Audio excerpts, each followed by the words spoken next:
welcome to the Serenity Solutions podcast number 37. I know today is going to be a special one because it has that number 7 in it, and that was my father's hockey number and number for life. He tried out for the Minnesota North Stars, so very exciting, amazing father to have, and such a humorous guy. Just brought light to so many people's lives and continues to do that even from up above. I just had to edit this because some emotions came up, but that is okay. That is life. That is me being in the moment, sitting outside with my lovely dog and experiencing the morning, nice, fresh, cool air. I'm kind of looking forward to hoodie weather. I'm in a hoodie right now, and I'm looking forward to it. I'm done with the heat and the things that we need to wear when it's warm out. And anyways, so today's going to be very off the cuff, and it's going to be a bit related to what I just mentioned about my father, because he had determination, grit, resilience, and what's the other one I wanted to talk about today? Grit and consistency, for sure. So consistency is something that I definitely have. I have my whole life had consistency in things. I like routine. I like structure. I thrive off of that. And he and my mother both love that routine and structure as well. And a lot of organizational strategies I've learned from both of them, but my dad definitely had that consistency, that routine. It's almost like Rain Man kind of thing, where we need that in our lives, which allows me to do good work in most things that I do. I try not to be a perfectionist and worry about every single little thing. I don't try to make things perfect. That's for sure. I have too many things going on to make everything perfect, and I don't have time to make everything perfect. But I think that it is so important to be consistent in our goals, and definitely fall off sometimes, right? Or have, if it comes to food and exercise routine and that, like I never fall off my exercise routine because I'm kind of forced to exercise daily with my working line dog, but like in implementing different exercises to challenge the body and that kind of thing, I definitely am able to do more of that at certain times of the year. Eating is definitely a challenge. I do some emotional eating at times, some stress eating, so I gotta try and find ways to do stress relief, which I do get a lot of exercise. But yeah, I need to actually, today I'm feeling like it's Saturday after a couple long weeks back to school, and just feeling that pull to do this podcast, for example. Just do what I want. Look at things that I just want to do rather than starting my day off with working, even though I have been working online. But do you know what I mean? Like just going with the flow is what's nice about weekends, because you're not like forced to go into that schedule of, I gotta get out of here, but that again provides routine. So there's pros and cons of that. But I did a leg workout last night, a lower body workout, which was great. So it seems like this week I did my upper body on Monday, and then I left it till Friday to do my lower body because I'm pretty fatigued with stress and back to school and just some things that happened over the summer. But I'm trying to listen to my body, because the more we push, like as women with hormones happening and the cycles we go through, and we're not following a 24-hour cycle, we're following a 28-day cycle, and as we get older, those hormones get even more complicated, and so we really need to nurture ourselves and do that stress relief, do that movement, but follow the way our body's feeling. Like do some yoga rather than pushing yourself and going to boot camp. And because when we push ourselves, even with weightlifting, like I love it. I absolutely love it. And the way it makes me feel. And I've noticed many benefits. I started weightlifting again at the end of June, and being able to implement it because I was home a lot of the time. I love that. Love being able to implement that into my routine and do it consistently every other day is what I was doing. So the first 2 weeks back to school, threw that off already, which I'm surprised. I want to try and continue it throughout the school year because I know how important it is for our mental health as well as our physical health. And as we get older, that bone density, the inflammation, the healthy hormones, all the things. So I'm really loving the benefits, the results of doing that. But I also have noticed, because I went through some stress at the end of July, major stress, and my body went into overload and kind of shock or something, because I felt my fur babies were at risk, and I really needed to, I am definitely a mother at heart and needed to recover from that and recover them, help them recover, and actually started an animal naturopathy course, which I'm so excited about. I'm on module 4 still, but I'm definitely working my way through it. I love it.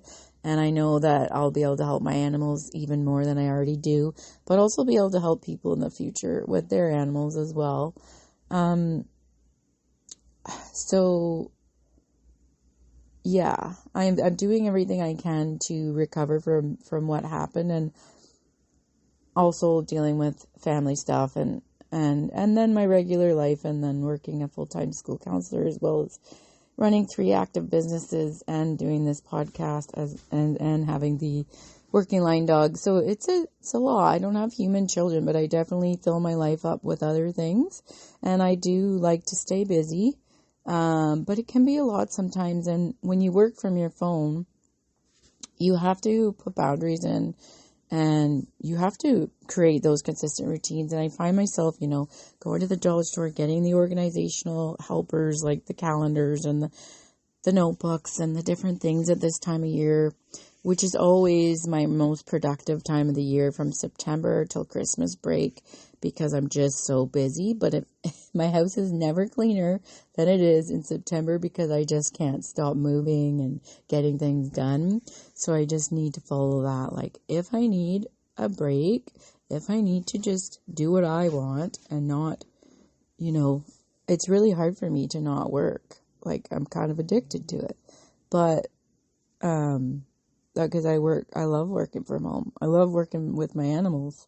And so if I can do that, that's my lifetime goal. But I also see benefit in what I do as a school counselor, and definitely going to hold on to that for a while. I've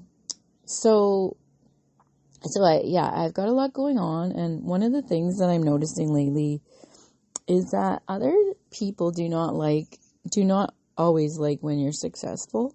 And it's really frustrating, because when you're successful, it's likely because you are helping people, helping other people, sharing what's helping you, for sure. When you're social selling, network marketing, all of those things, even counseling, and people still get jealous or get their backs up or get defensive or don't want to talk to you or whatever. It's kind of really says a lot about those people that are backing away, or they don't, it's if people are doing that, it's because they need to work on themselves, and they're threatened and need to look at their own goals in their lives, rather than insulting others for what they're doing for up-leveling their lives. Because, over the years, I have experienced that throughout my life, because I've always been a motivated individual that has lots of goals. Since I was 8 years old, I started running a cleaning business. And so I have that business mindset, and I love to work for myself, and I love to be my own boss. That is pretty important to me because I'm very independent. My cousin used to call me or Mrs. Mrs. Independent. But I used to talk to myself when I was younger, but I think it was only to organize my thoughts, and I was playing those games, imaginary games like house and school and stuff. And so he'd catch me once in a while, and I was talking to myself. But that's one thing we need to do. We need to talk to ourselves like we are our own friends, because that is like a positive self-talk. Compassion and self-compassion exercise is like talking to yourself and helping yourself like you would help a friend. And that's in like the literature with all the people that have gone, into those specialties, the self-compassion. Like, we do need to talk to ourselves like we're talking to a friend, because a lot of the times we don't. We say, oh, I messed up again, or, oh no, not me being late again, or, oh, I'm an idiot, Those are not positive things to say about yourself, and when you say those things about yourself, you're manifesting that for yourself to fail, or whatever it is that you're saying about yourself, or if you're saying you're stupid. So it's not a good thing to do, insulting yourself. I think sometimes when people are around other people that do that, they start doing that too. But we need to talk to ourselves kindly and pretend like we are talking to a friend. So I'm trailing off a bit today. I got a lot of ideas in my head, clearly. I've been around a lot more people in the last couple weeks than I have all summer. I was around a lot of people at the end of July, though, so my nervous system, my whole system gets stimulated because I am an empath and a highly sensitive person, so I pick up at energies, and it's a tough gig to pick up all those energies all the time and try and get rid of them and get, focus on what I need. And especially as a counselor, like helping people all the time, I definitely need to focus on myself and do my self-care and make sure that I do that. And as I've mentioned in other podcasts, that is the biggest component of our Masters of Counseling program, is self-care. It sounds weird, but that is what we need to do, because we can't pour from an empty cup, right? So that's one of the reasons I do work later on as a counselor today, private counseling, with my lovely companion, animal-assisted therapy. But I need to do what I want this morning and not force anything and not make myself do 5,000 reels and do the things that I need to do to up-level my business, because I need to do what I want to do and what I feel the pull to do. So that's why I'm doing this podcast today. Outside in nature, with the leaves are just like moving lightly in the wind, and the green, everything's starting to turn green again for some reason. I'm noticing in my yard anyways. Maybe, we must be getting something happening overnight, because it is a lot more green out here as I be mindful right now. And I'm working right now. So you're going to have to come down here. Come down here. Danny wants to be a part of the podcast. We say hello to the people. We say hello. Yeah. Okay. Just the changes in the leaves already are changing. The clouds, there's 2 hummingbirds that just came by to say hi. The mountains are looking wondrous this morning. And there's some sprinklers on that people have timers set up for. So it's just beautiful to be out here when no one else is. And the hummingbirds are sticking around. I'm just loving the colors. I'm doing a mindful exercise right now, by the way. I am rubbing my dog's paw, so I'm touching, feeling the soft fur. I am looking around at everything, noticing the colors, noticing the changes, and being right in the moment, which is what I love to do. And I think it's a very powerful exercise. I can smell, not much. I can't smell much right now. But maybe fresh air. And what can I taste? I just had scrambled eggs, so I can taste the eggs in my mouth. I can hear birds squawking from in the distance and a sprinkler. So sometimes if you need to calm, use your 5 senses and notice the things around you. And my dog has calmed down now as well because he knows he can feel my nervous system calming down. If I went and said, "Danny, shut up," that would have been the opposite effect. And he probably would run around and start barking. But because I'm massaging his foot and I'm talking calmly and I'm calm, he's calm. And we're very connected. And that's something that happened in the summer is we were both disrupted with our our nervous systems, sleep, nightmares, and our immunity.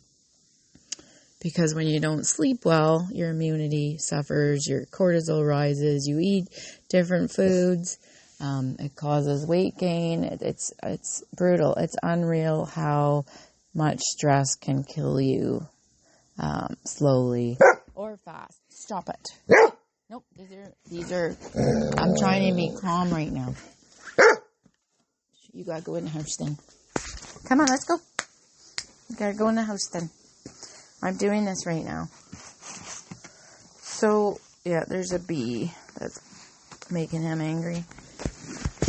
Okay, no, I'm just about to do the other exercises.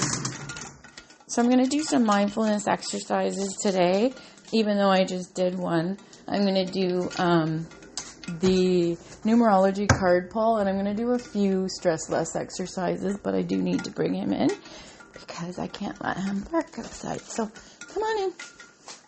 Let's go. Alright, so you're getting some dog training advice today too, apparently. Even though I know I'm not perfect. Okay, come on and sit over here. Come on, sit over here.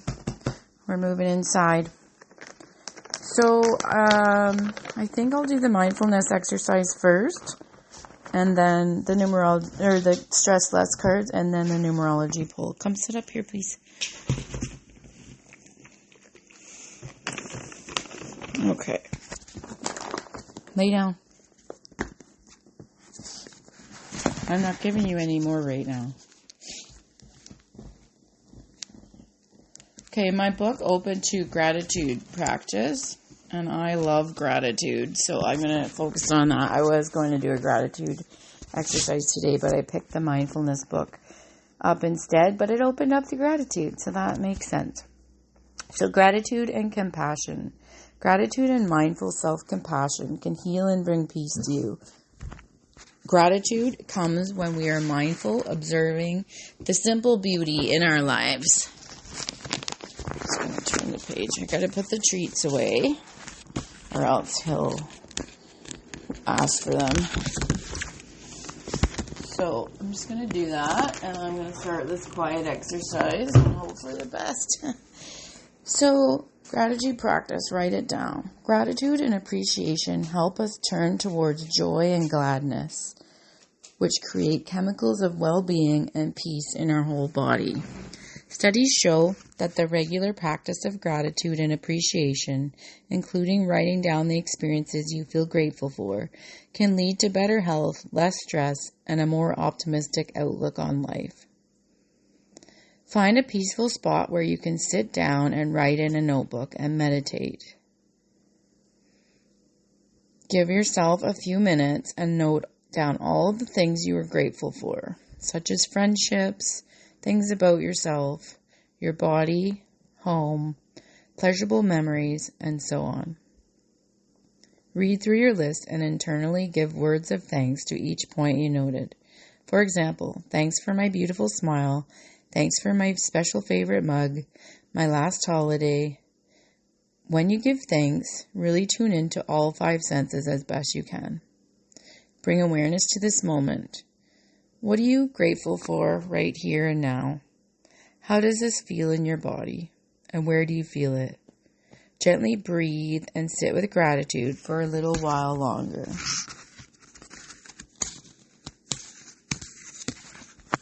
Okay. Love gratitude. I'm going to leave it at that for the mindfulness exercise. This is from the Little Book of Mindfulness, 10 Minutes a Day to Less Stress, More Peace by Patricia Collard. And I just got this at the dollar store a couple years ago when I was having a little get together, and I love it. I still use it quite often. However, I also, as a counselor doing this on a daily basis, use a lot of mindfulness in my daily life like I just naturally did outside.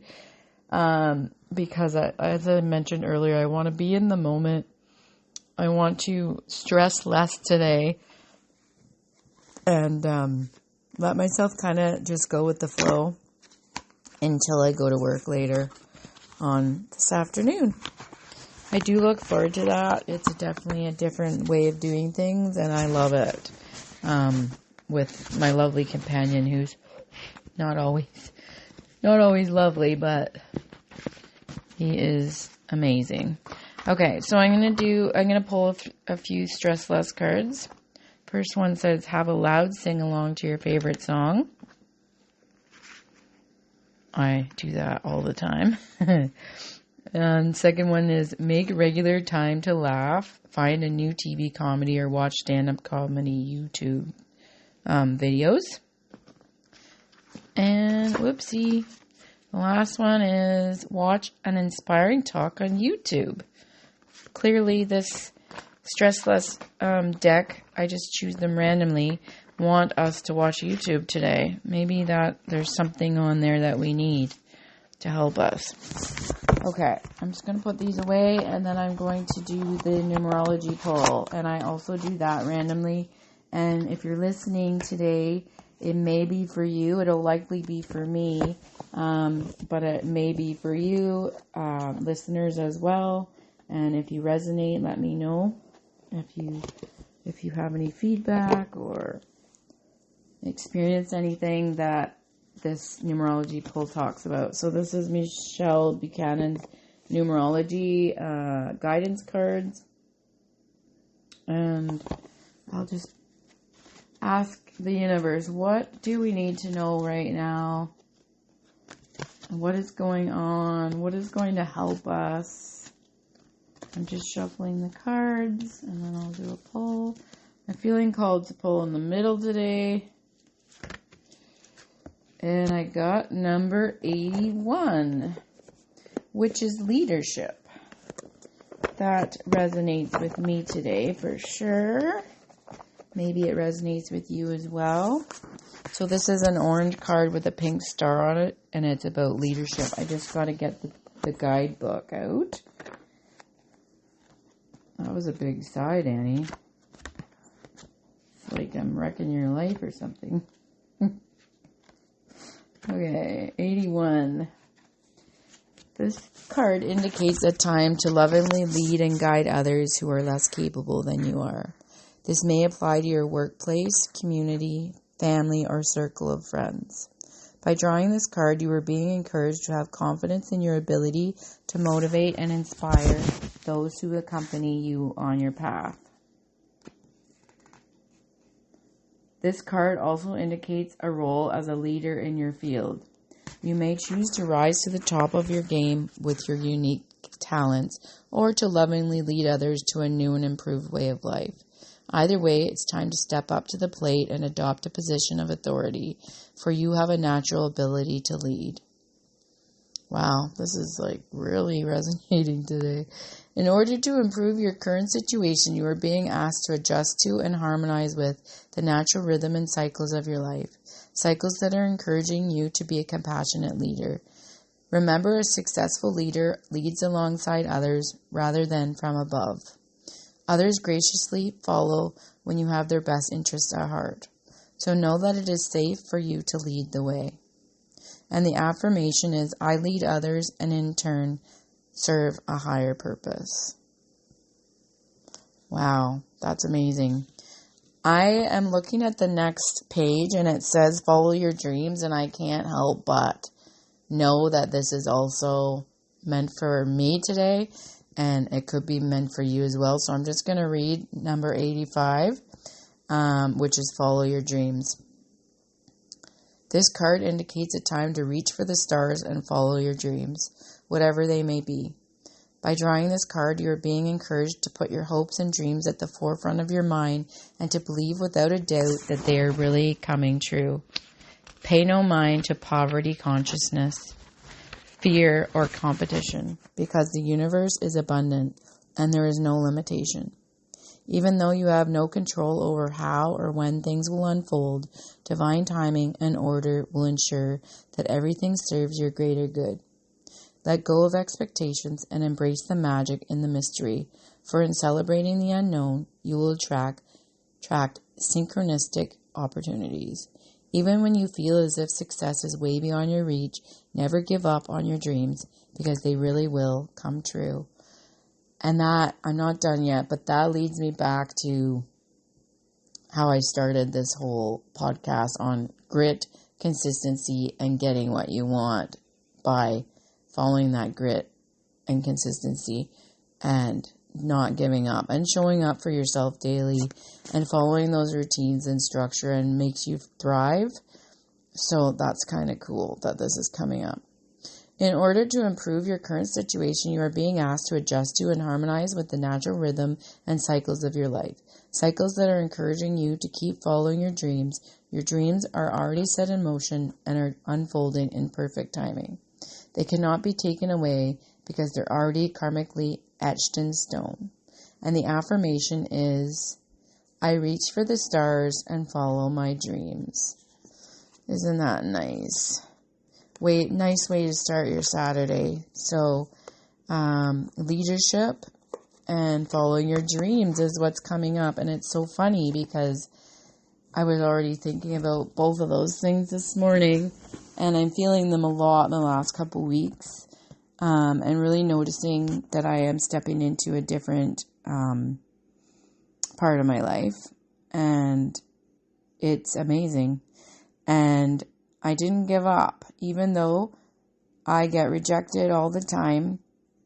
I show that grit by returning, not giving up, getting back up, and just doing what I want, because I have strong whys and I have strong leadership. It doesn't come out as in bossing people around or, micromanaging or anything like that. It comes out in influence and positivity, and that is just who I am and always have been. I like that and try to help people and encourage people, and that's why I'm a good teacher, because I do those things and I support people, and that's like my favorite thing to do. Support people and animals. So I think I'm going to leave it there today, but just don't give up. Just keep going. Just keep getting back up. We need you here, and you have a purpose in your life, and you are, you're meant to do great things. I'm going to quote Ed Milet there.